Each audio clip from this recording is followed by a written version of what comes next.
শকুনের চোখ দিয়ে থাবা মারতে চায়, কথা বলেন ঠিক কিনা? বাংলার জমিনে কোনো থাবার সহ্য করা হবে না। ইসলামের জন্য লাগলে আরেকবার যুদ্ধ হবে, কথা বলেন ঠিক কিনা? আমরা বলে দেব, আমাদের দেশের ভিতরে দেশের বাইরে কোনো ষড়যন্ত্র করো না। এদেশের মুসলমানদের শরীরে আল্লাহ রসুলের রক্ত টকবক করে, কথা বলেন ঠিক কিনা? এদেশের মুসলমানদের ভিতরে মানুষের জন্য প্রেম ভালোবাসা আছে না নাই? সুতরাং এই স্বাধীন বাংলাদেশে 90% উপর মুসলমানদের দেশে কোন হিন্দু লেখকের কবিতার গান জাতীয় সঙ্গীত হতে পারবে না, কথা বলে ঠিক কিনা? সময় এসেছে রবি ঠাকুরের সেই জাতীয় সঙ্গীত বদলিয়ে নতুন জাতীয় সঙ্গীত করতে হবে, কথা বলে ঠিক কিনা?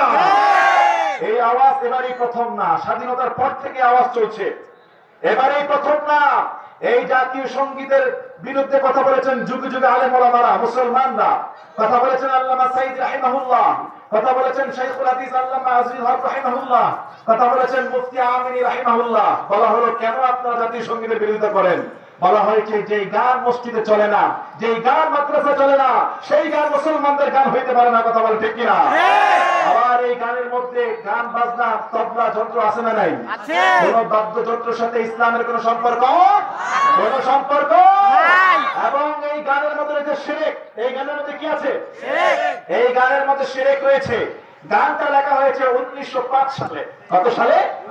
বাংলাদেশ স্বাধীন হওয়ার 66 বছর পরে যে গান লেখা হয়েছে বাংলাদেশের বিরোধিতা করার জন্য, দুঃখজনক ভাবে সেই গান হয়ে গেছে বাংলাদেশের জাতীয় সঙ্গীত।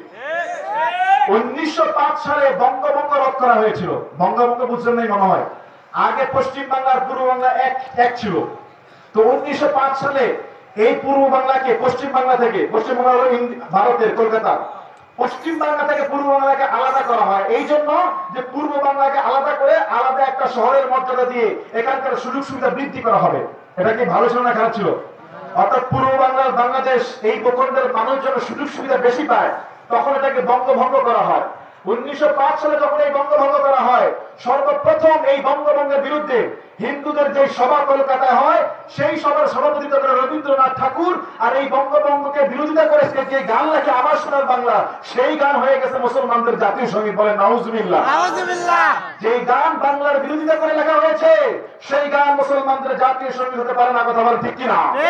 শুধু তাই না, মুসলমানদের এই দেশে স্যার সলিমুল্লাহ সাহেব, তিনি শত শত একর দিয়ে ঢাকা বিশ্ববিদ্যালয় যখন করার প্রস্তাব দিলেন, ঢাকা ইউনিভার্সিটির প্রস্তাবের সবচেয়ে বড় বিরোধী ছিল রবি ঠাকুর।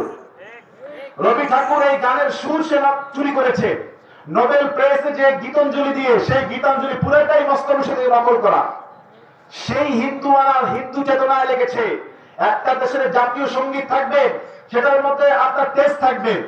একটা দেশের জাতীয় সঙ্গীতের মধ্যে উদ্দীপনা থাকবে, প্রাণ থাকবে। কিন্তু এই রবীন্দ্রনাথের এই জাতীয় সঙ্গীতের মধ্যে কোনো প্রাণ নাই, কোন উদ্দীপনা নাই, কোন মূল্যবোধ নাই। এমনকি বাংলাদেশ শব্দটা পর্যন্ত এই গানের ভিতরে নাই, কথা বলে ঠিক না? পৃথিবীর যত গান আছে সব গানের ভিতরে তাদের দেশের নাম আছে না নাই?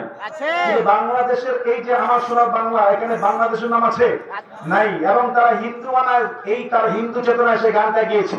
হিন্দুরা দেবীদেরকে মা বলে, মাটিকে মা বলে, আকাশকে মা বলে, স্বদেশকে মা বলে। আর এই গানের মধ্যে ও মা আছে না নাই? তাহলে এটা হিন্দু না সংস্কৃতি, তিনি এটা লিখেছেন, বলেছেন। কিন্তু মুসলমানদের দেশে এমন একটা গান হতে হবে যে গানের মধ্যে বাংলাদেশ শব্দ থাকবে, যেই গানের মধ্যে প্রাণ থাকবে, যেই গানের মধ্যে দেশের প্রতি প্রেম থাকবে, যেই গানের মধ্যে উদ্দীপনা থাকবে, যেই গানের প্রতি শহীদের রক্তের মূল্যবোধ থাকবে। যেই গান গাওয়া হলে মুসলমানদের শরীরের পছন্দ দাঁড়িয়ে যাবে, দেশ প্রেমে ঝাঁপিয়ে পড়বে, কথা বলেন ঠিক কিনা? সুতরাং দেশের বুদ্ধিজীবী যারা রয়েছেন, শিক্ষিত থেকে শুরু করে আলেম ওলামা, সবাই একত্রিত হয়ে ফতোয়া নিয়ে, যাতে শিরক বেদাত না থাকে, বাদ্যযন্ত্র না থাকে, সুন্দর একটা চমৎকার জাতীয় সঙ্গীত দেশপ্রেমে উদ্দীপিত হয়ে প্রাণ দিয়ে লেখার দরকার আছে না নাই? আল্লাহ কবুল করে বলে আমিন।